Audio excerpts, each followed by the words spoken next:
हुविश्क ने शासन किया था। ठीक है, हुविश्क के बारे में हमको कई जानकारियां मिलती हैं, और ये जो दारा अभिलेख है, उस दारा अभिलेख में वशिष्ठ को 3 उपाधियां भी दी गई हैं, महाराजाधिराज, देवपुत्र व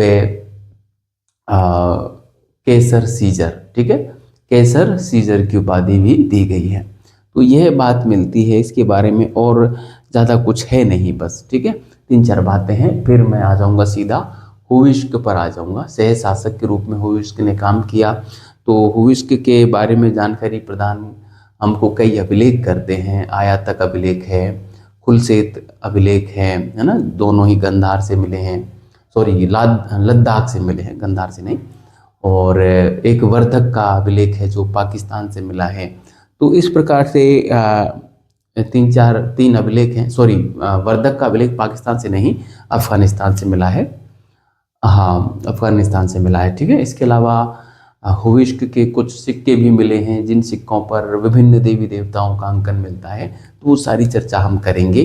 ठीक है, उससे पहले मैं आपको वशिष्ठ के बारे में बता देना चाहता हूँ, फिर हम आगे की चर्चा करेंगे। ठीक है, तो देखो वशिष्ठ के बारे में हम सॉरी ये तो हमने लिख ही दिया टाइम। तो इसके सिक्के नहीं मिले हैं, पहली चीज है ना। मैं यहाँ पे लिख देता हूँ, इसके सिक्के नहीं मिले हैं, सिक्के नहीं मिले, एक चीज। ठीक है, इसके सिक्के नहीं मिले। दूसरी चीज क्या है सॉरी, फिर जानकारी का स्रोत क्या है, जानकारी के स्रोत, जानकारी के स्रोत क्या है। तो 3 अभिलेख इनके मिले हैं हमको। 3 अभिलेख कौन कौन से हैं?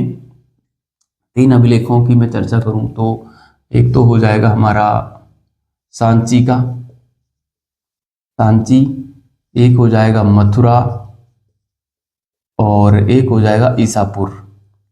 ठीक है, ईसापुर का अभिलेख। ठीक है, ईसापुर अभिलेख।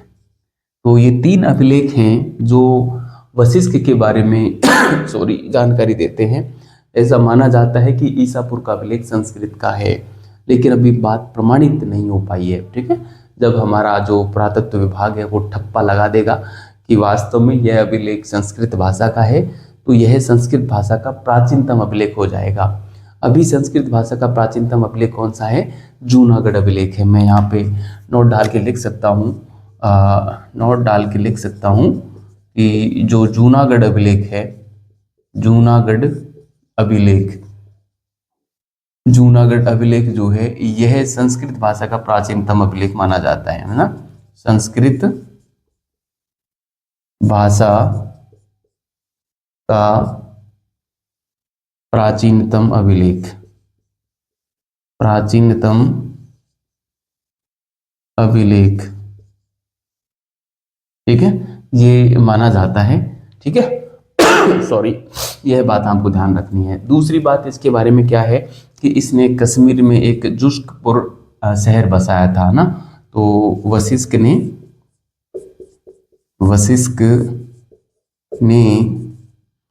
कश्मीर में, वशिष्ठ ने कश्मीर में जुस्कपुर शहर बसाया था, जुस्कपुर शहर बसाया था। ठीक है, यह बात आपको ध्यान रखनी है कि ये जो जुस्कपुर शहर था ये बसाया था किसने? वशिष्ठ ने बसाया था। अब आपको ये ध्यान रखनी है कि कनिष्क ने भी कनिष्कपुर शहर बसाया था श्रीनगर में। यह बात हमको राजतरंगिणी में कलहण बताते हैं। ठीक है, तो ये बात मैं यहाँ पे लिखना चाहूँगा कि कनिष्क ने क्या बसाया? कनिष्कपुर बसाया। कहाँ पे बसाया था कनिष्कपुर? ये बसाया था श्रीनगर में, है ना, श्रीनगर कश्मीर। ठीक है, श्रीनगर कश्मीर में बसाया था। ये जानकारी कौन देता है? कलहण देता है हमको ना। जानकारी कौन देता है? कलहण देता है, कलहण। ठीक है, सॉरी कलहण हमको ये जानकारी देते हैं, ये बात ध्यान रखना। एक बात और मैं वेनसांग ने इनके बारे में कही थी, वेनसांग ने क्या कहा था कि कपिसा में कनिष्क का शासन था, है ना, कपिसा में कनिष्क का शासन था। यह बात भी विद्यार्थियों आपको ध्यान में रखनी है, ठीक है। कपिसा में कनिष्क का शासन था और कनिष्कपुर जो शहर बसाया था वो कनिष्क ने बसाया था। कनिष्कपुर कहाँ पे? श्रीनगर में बसाया था। जानकारी कौन देता है? कल्हण, कल्हण देते हैं। कल्हण ने क्या लिखी? राजतरंगिणी लिखी, ठीक है। तो ये बात हो गई। यहाँ पे आते हैं अब, जब जब वशिष्ठ की मृत्यु हुई तब इसका जो पुत्र था वो अल्पवयस्क था। यह बात मैं यहाँ पे लिखना चाहूंगा। आरा अभिलेख के अनुसार, आरा अभिलेख, है ना, आरा अभिलेख ये है 119 एडी का है ना। आरा अभिलेख के अनुसार, आरा अभिलेख के अनुसार, आरा अभिलेख के अनुसार जब वशिष्ठ की मृत्यु हुई, जब वशिष्ठ की मृत्यु हुई तब इसका पुत्र कनिष्क सेकंड अल्पवयस्क था। कनिष्क सेकंड अल्पवयस्क था, इसलिए वशिष्ठ का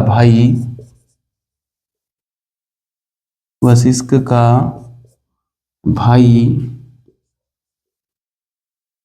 हुविष्क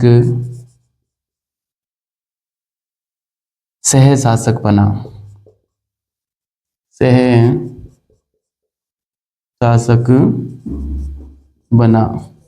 हुविष्क का भाई वशिष्ठ का भाई हुविष्क सह शासक बना, ठीक है। यह जानकारी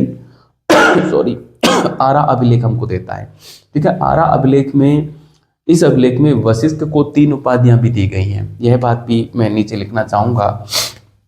यहाँ पे मैं लिखता हूं कि आरा अभिलेख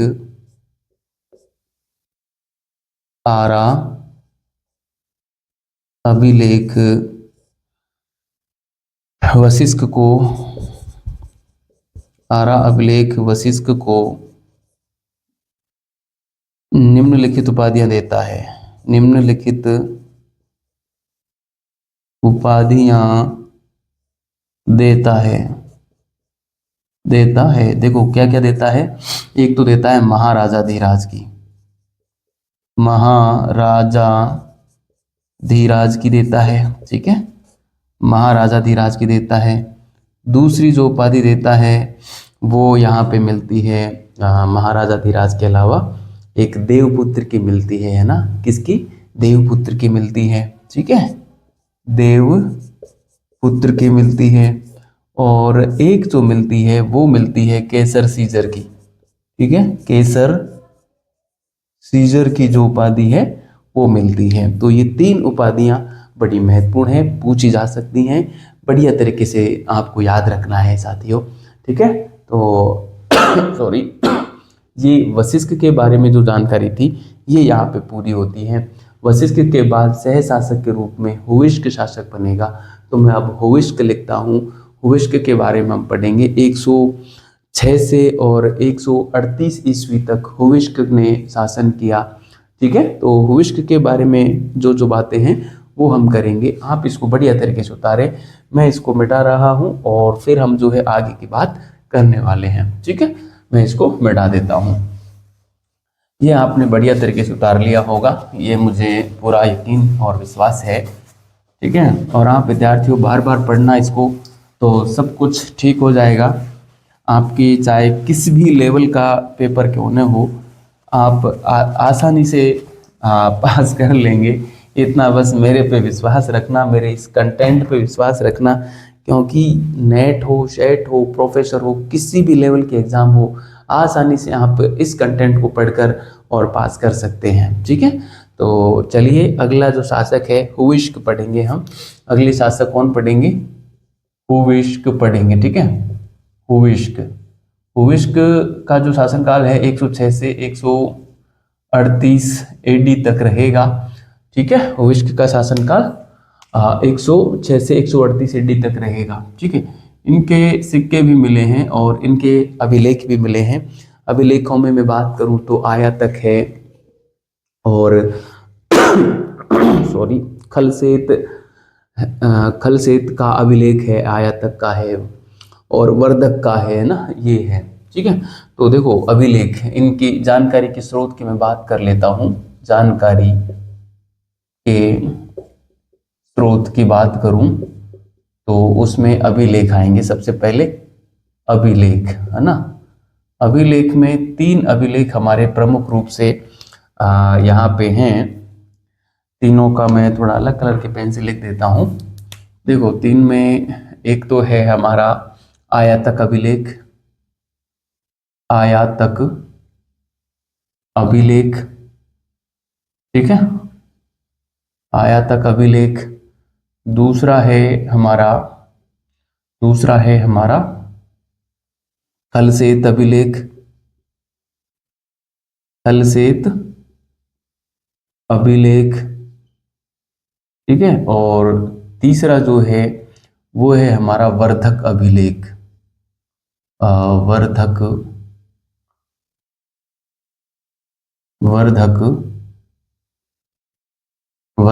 अभिलेख, ठीक है, वर्धक अभिलेख।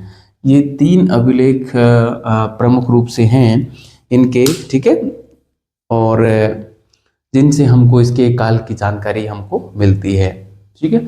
ये जो क्षेत्र हैं ये दोनों तो मिले हैं हमको लद्दाख क्षेत्र से। कहाँ से मिले हैं? लद्दाख से मिले हैं, लद्दाख से। और ये जो मिला है ये मिला है हमको अफगानिस्तान से मिला है, ठीक है, अफगानिस्तान, ठीक है, ये अफगानिस्तान से मिला है। और इसमें जानकारी मिलती है कि आयातक और खलसेत क्षेत्र में इसने जो है देवकुल स्थापित करवाए गए थे, देवकुल इन क्षेत्रों में। और देवकुलों में सॉरी मृत राजाओं की जो है प्रतिमाएं हुआ करती थी, ठीक है। तो मैं यहाँ पे लिखूंगा कि इन क्षेत्रों में, यहाँ पे मैं लिख देता हूँ आगे, है ना, इन क्षेत्रों में ये दोनों की बात है ना, इन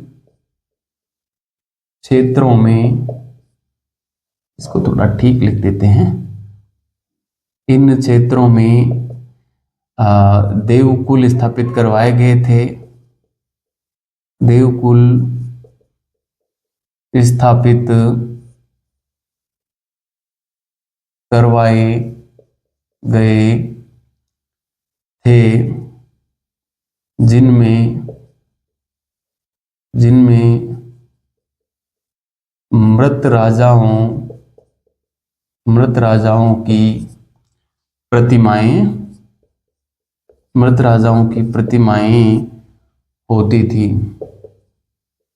मृत राजाओं की प्रतिमाएं होती थी, ठीक है। जिनमें मृत राजाओं की प्रतिमाएं होती थी, यह बात आपको ध्यान में रखनी है।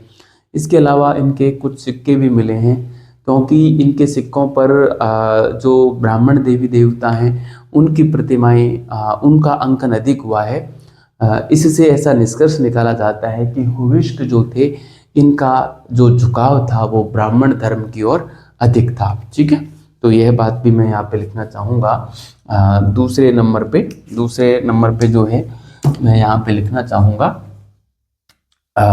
यहाँ पे लिख देते हैं कि सिक्के, ठीक है, सिक्के। मैं यहाँ पे लिखता हूँ हुविश्क के सिक्के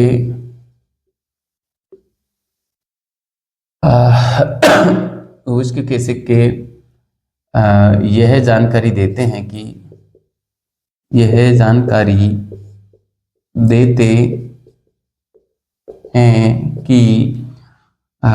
इसका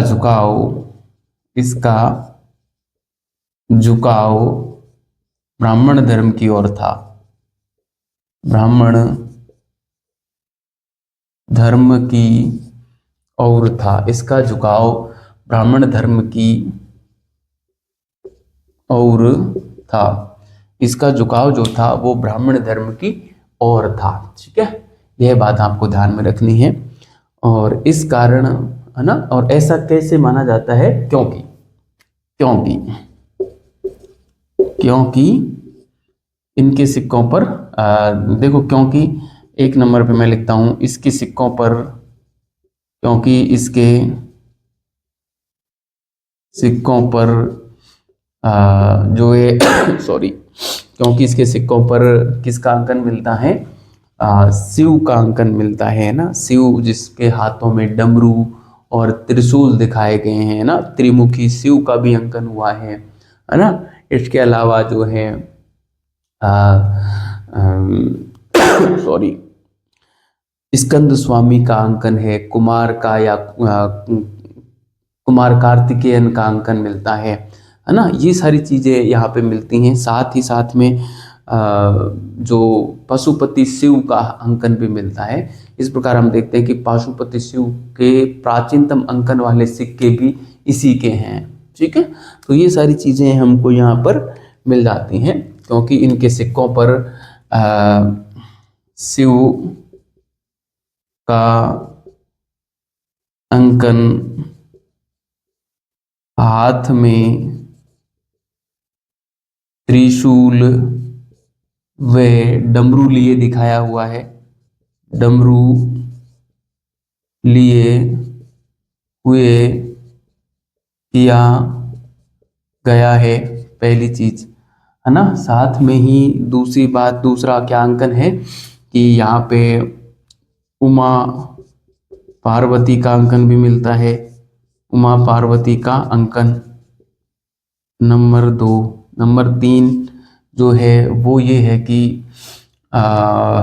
नंबर 3 में मैं यहाँ पे लिखूं तो पाशुपत शिव का अंकन मिलता है ना। पाशुपत शिव का अंकन मिलता है। पाशुपत शिव का अंकन मिलता है। नंबर 3 की मैं बात करूं तो पाशुपत शिव का अंकन मिलता है। इसके अलावा और भी, जैसे कुमार कार्तिकेयन, स्कंद स्वामी, स्कंद स्कंद स्वामी का, और कार्तिकेयन का, कार्तिकेयन का अंकन मिलता है। ठीक है, कार्तिकेयन का अंकन मिलता है। तो इन सब चीज़ों का अंकन मिलता है। और ये ध्यान रखना, ये पाशुपत शिव का अंकन जो है ये प्राचीनतम अंकन है। किसी भी सिक्कों पर प्राचीनतम अंकन, है ना, प्राचीनतम अंकन, ये ध्यान रखना है। बस ये सवाल पूछा जा सकता है ना, प्राचीनतम अंकन। ठीक है, सिक्कों पर, सिक्कों पर जो है प्राचीनतम अंकन सॉरी, पशुपति शिव का हमको यहाँ पर मिलता है। ये बात आपको ध्यान में रखनी है। ठीक है, इसके अलावा इसके सिक्कों पर यही अंकन नहीं मिलते, और भी अंकन मिलते हैं, जिसमें हमको वसुदेव का अंकन मिलता है, बलराम का अंकन मिलता है, संकर्षण का मिलता है, चतुर्भुजी विष्णु का, गणेश का, इतने सारे देवताओं का भी अंकन मिलता है। इसके अलावा कुछ नवीन देवताओं के भी अंकन मिलते हैं ना। नवीन देवताओं में कई नाम मिलते हैं, जैसे ओनिंदो है, आशा इक्सो है ना, ओनिंदो, आशा इक्सो, और साओ सेरो, है ना, साओ सेरो का है। ठीक है, तो इतने सारे नाम मिलते हैं। एक एक सात्यो नाम भी मिलता है, सात्यो भी है ना। तो ये है, तो मैं यहाँ पे लिखना चाहूँगा। इसके अलावा दूसरे इनके सिक्कों पर मैं यहाँ पे लिख देता हूँ, इनके सिक्कों पर, इनके सिक्कों पर जो है, इनके सिक्कों पर किस किस का अंकन मिलता है? इनके सिक्कों पर जो अंकन मिलता है, और वो मिलता है संकर्षण,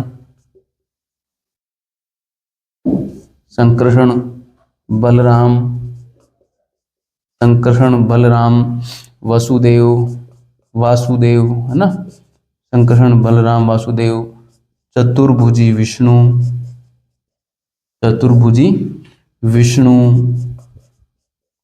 गणेश, है ना, इनका अंकन भी मिलता है। ठीक है, इनका अंकन भी मिलता है, ये बात आपको ध्यान में रखनी है।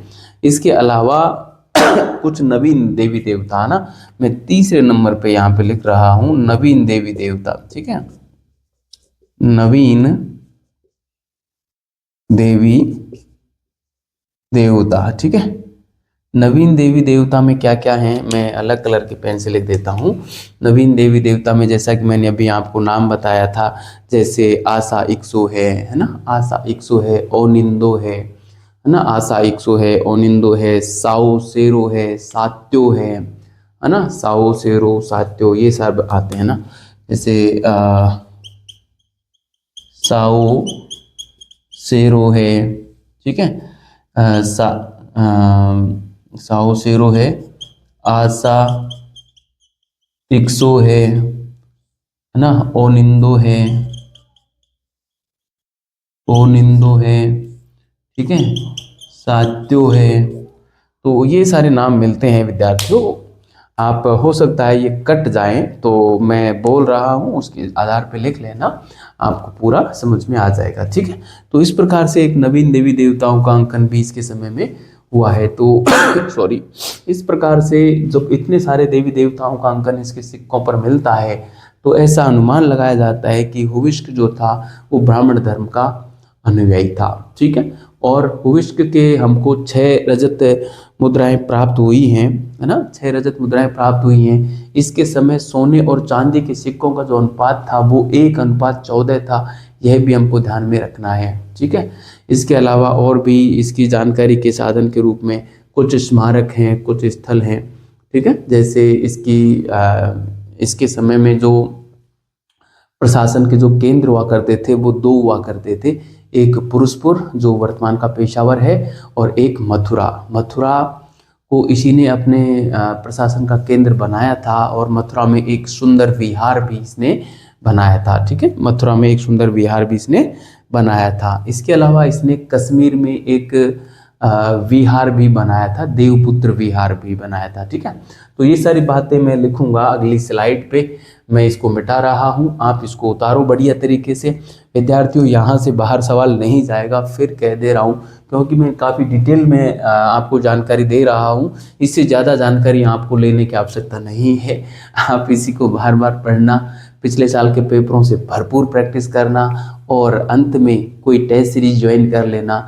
टेस्ट सीरीज ज्वाइन करने के लिए आप जो कॉर्नर में नंबर देख रहे हैं उससे संपर्क कर सकते हैं, उस नंबर पे। बाकी अपना जो सफलता विजन्स ऐप भी है, उस ऐप को आप डाउनलोड करें और वहाँ से जाके भी प्रैक्टिस कर सकते हैं। बहुत कम फीस मैंने रखी है, इसमें बेहतरीन क्वालिटी मैंने टेस्ट सीरीज में दी है, पिछले साल के पेपर भी उसने शामिल किए हैं, है ना। और जो नया ट्रेंड चल रहा है आजकल की एग्ज़ामों का, वो नए ट्रेंड के सवाल सारे उसमें डाले गए हैं। तो आप बढ़िया तरीके से तैयारी कर सकते हैं, मतलब कुछ भी आपको उसके अलावा पढ़ने की आवश्यकता नहीं रहेगी। मैं पीडीएफ भी प्रोवाइड करवाता हूँ, तो उसका आप प्रिंट भी ले सकते हैं, टेस्ट वाली जो पीडीएफ है वो, है ना। तो आप जो है मतलब इधर उधर जाने की आवश्यकता नहीं है। इतिहास विषय की कोई भी परीक्षा हो, आप अपना सफलता विजन ऐप डाउनलोड करें और वहाँ पे आपको सारी चीज़ें टेस्ट अवेलेबल हो जाएंगे। पिछले साल के पेपर भी मैं बहुत जल्द प्रोवाइड करवाने वाला हूँ वहाँ पर पीडीएफ के रूप में, जिनकी व्याख्या भी रहेगी साथ में। ठीक है, तो चलिए आप इसको उतारें और मैं इसको मिटा रहा हूँ और आगे की बात हम करते हैं। ठीक है सॉरी, अभी हुविष्क पढ़ रहे हैं, हुविष्क के बारे में 1-2 बातें और हैं, उनको पूरा करके और अगले शासक वासुदेव फर्स्ट पे हम आ जाएंगे। ठीक है, और आज हम इस कुषाण वंश को जो है पूरा पढ़ लेंगे, फिर इनकी कला रहेगी वो हम अगली क्लास में पढ़ेंगे। ठीक है, कला बड़ी महत्वपूर्ण है, वहाँ से सवाल आने के चांसेस रहते हैं, इसलिए कला को भी हम काफ़ी डिटेल में जाके करेंगे। कला में मुझे लगता है 2 से 3 क्लासें हो सकती हैं। ठीक है सॉरी, तो देखो हुविष्क के बारे में अन्य स्रोत स्मारक कौन कौन से हैं। स्मारक की बात करूं तो स्मारक में तो इसने जो है कश्मीर में एक देवपुत्र विहार स्थापित करवाया था। देवपुत्र विहार स्थापित करवाया, देवपुत्र विहार स्थापित करवाया। ठीक है, देवपुत्र विहार स्थापित करवाया, एक बात। ठीक है, दूसरी, इसके समय शासन के दो केंद्र हुआ करते थे, है ना, शासन के दो केंद्र हुआ करते थे, है ना, सॉरी, शासन के दो केंद्र हुआ करते थे। दो कौन कौन से? एक तो था पुरुषपुर, ठीक है, पुरुषपुर, जिसको हम पेशावर भी बोलते हैं, पेशावर। ठीक है, और एक है हमारा मथुरा। ठीक है, मथुरा, मथुरा को इसी ने केंद्र बनाया था। इससे पहले पेशावर कुषाणों का हुआ करता था, है ना, इसी ने केंद्र बनाया था, इसी ने इसे अपना केंद्र बनाया। ठीक है, इसी ने इसे अपना केंद्र बनाया, एक बात। दूसरी, यहाँ पे एक सुंदर विहार भी बनाया था, सुंदर विहार बनाया। अब देखने में सुंदर था या नहीं था, लेकिन इसका नाम सुंदर है, ये ध्यान रखना। ये सुंदर शब्द संज्ञा का द्योतक है, न कि इसके गुणों का। ठीक है, ये बात आपको ध्यान में रखनी है। ठीक है, तो ये प्रमुख बातें हो गई। कश्मीर में देवपुत्र विहार स्थापित करवाया, वो हो गई। हाँ, इसकी 6 रजत मुद्राएं मिली, वो बात मैंने यहाँ पे नहीं की, अलग कलर के पेन से कर लेता हूँ। इसकी 6 रजत मुद्राएं मिली हैं, इसकी 6 रजत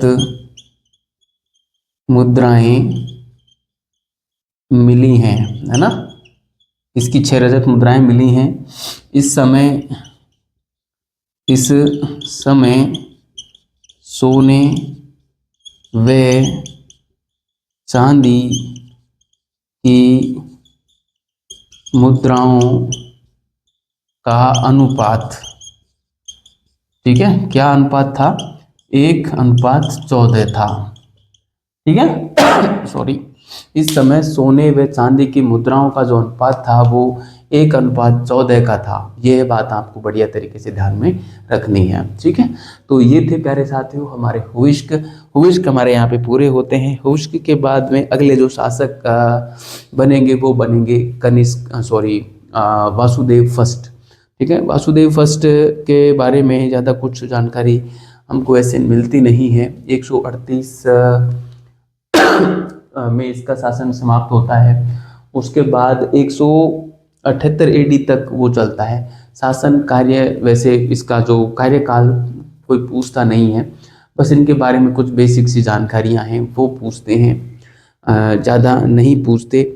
एक तो ये था कि वासुदेव फर्स्ट जो थे वो कनिष्क की पीढ़ी के आखिरी शासक थे। ठीक है, कनिष्क की पीढ़ी के आखिरी शासक थे, एक यह बात बड़ी महत्वपूर्ण है। इसके अलावा इनके समय में जो है, जो कुषाण वंश था वो सीमित होकर केवल मथुरा और पंजाब तक ही रह गया था। बाकी के जो क्षेत्र थे वो लगभग आज़ाद हो चुके थे। कौशाम्बी में मेघ वंश के रूप में स्वतंत्रता स्थापित हो चुकी थी। मालवा स्वतंत्र हो चुका था। उत्तर पश्चिम क्षेत्र भी जो है स्वतंत्र लगातार हो रहा था। तो इस प्रकार से इसके समय में जो कुषाण वंश था वो पंजाब और मथुरा तक सीमित रह गया था। यह बात आपको बढ़िया तरीके से ध्यान में रखनी है। ठीक है, तो वो बात मैं यहाँ पे लिखता हूँ। कनिष्क हुइस्क के बाद वासुदेव फर्स्ट। ठीक है, वासुदेव फर्स्ट। ठीक है, तो एक बात तो इसमें ये लिखेंगे कि कनिष्क की पीढ़ी का आखिरी शासक, सॉरी, कनिष्क की पीढ़ी का आखिरी शासक। ठीक है, आखिरी शासक। तो एक तो यह है बात ध्यान रखना। दूसरी, इसके समय में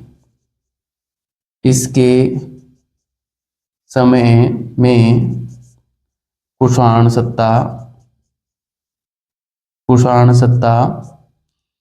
पंजाब व मथुरा तक सीमित हो गई,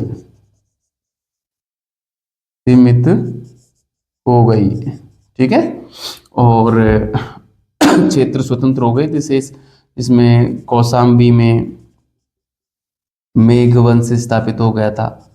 कौशाम्बी में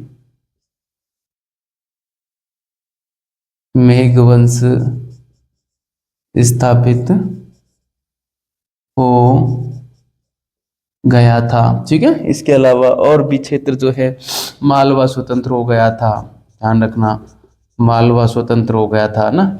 और एक जो है उत्तर पश्चिम का जो क्षेत्र है, भारत के उत्तर पश्चिम क्षेत्र, उत्तर पश्चिम क्षेत्र स्वतंत्र हो गए थे। ठीक है, तो ये क्षेत्र स्वतंत्र हो गए थे इस प्रकार जो है इसके समय में।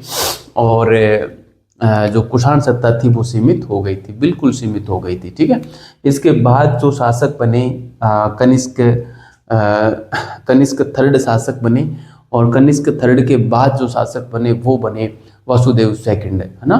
तो मैं यहाँ पे ही लिख देता हूँ, अभी जगह है थोड़ी सी, मैं थोड़ा सा इसको साफ कर देता हूँ, इतना सा। ठीक है, और हम यहाँ पे चर्चा कर लेते हैं, इसमें हमारा जो है पूरा हो जाएगा, ये ज़्यादा कुछ नहीं है। वासुदेव सेकंड के बाद अगले जो शासक बनेंगे वो बनेंगे हमारे कनिष्क थर्ड, है ना, कनिष्क थर्ड शासक बनेंगे। इसके बारे में ज़्यादा कुछ भी नहीं मिलता जानकारी। अयोग्य शासक, अयोग्य शासक, ठीक है, इतना ध्यान रखिए। इसके बाद जो शासक बनेंगे वो बनेंगे वासुदेव सेकंड। ठीक है, वासुदेव सेकंड, यह जो शासक थे ये कुषाण वंश के अंतिम शासक थे, और इसके समय में ईरानियों के जो आक्रमण थे वो होने प्रारंभ हो गए थे, सिसेनियाइयों के जो आक्रमण थे वो होने प्रारंभ हो गए थे। ठीक है, तो मैं यहाँ पे लिखना चाहूँगा कुषाण वंश का आखिरी शासक था, आखिरी शासक था, कुषाण वंश का आखिरी शासक था, पहली बात। ठीक है, दूसरी सॉरी, कुषाण वंश का आखिरी शासक था। इसके समय में, इसके समय में सिसेनियाई, इसके समय में सिसेनियाई, सिसेनियाई का मतलब होता है ईरानी। ठीक है, आक्रमण होने प्रारंभ हो गए, आक्रमण होने प्रारंभ हो गए। ठीक है, सॉरी, ये आक्रमण होने प्रारंभ हो गए थे, सिसेनियाई या ईरानी आक्रमण, जिसके चलते कुषाण सत्ता नष्ट हो गई और ये अंतिम शासक था। इसके बाद जो कुषाण थे उन्होंने भारतीय संस्कृति को आत्मसात कर लिया और भारत में बस गए, अपना अस्तित्व समाप्त कर लिया। ठीक है, भारतीय नागों का यहाँ पे उदय हो रहा था, है ना, गुप्तों का उदय हो रहा था। ठीक है, ये सारी चीज़ें हो रही थी। तो आपको पता है करीब 250 AD के समथिंग गुप्त भी आ जाएंगे ना। अब गुप्त ही पढ़ेंगे हम अगला जो टॉपिक होगा वो। ठीक है, तो मैं यहाँ पे लिखना चाहूँगा इस समय